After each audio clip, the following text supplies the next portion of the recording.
Welcome back my new blog video. आज हम अपने वीडियो में लेकर के आए हैं कि छत ढलाई होने के बाद किस तरह का देखिए क्यारी बनाया जाता है सीमेंट बालू से।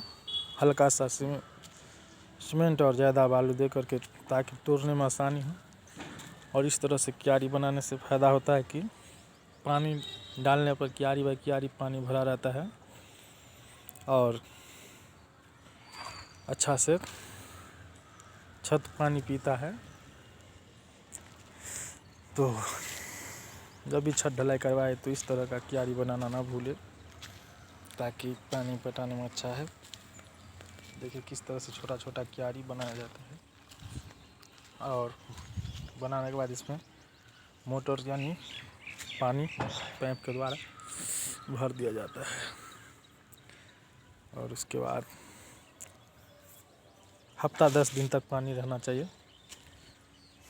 8 से 10 दिन पानी भरा रहना चाहिए इसमें। उसके बाद फुल मजबूती हो जाता है।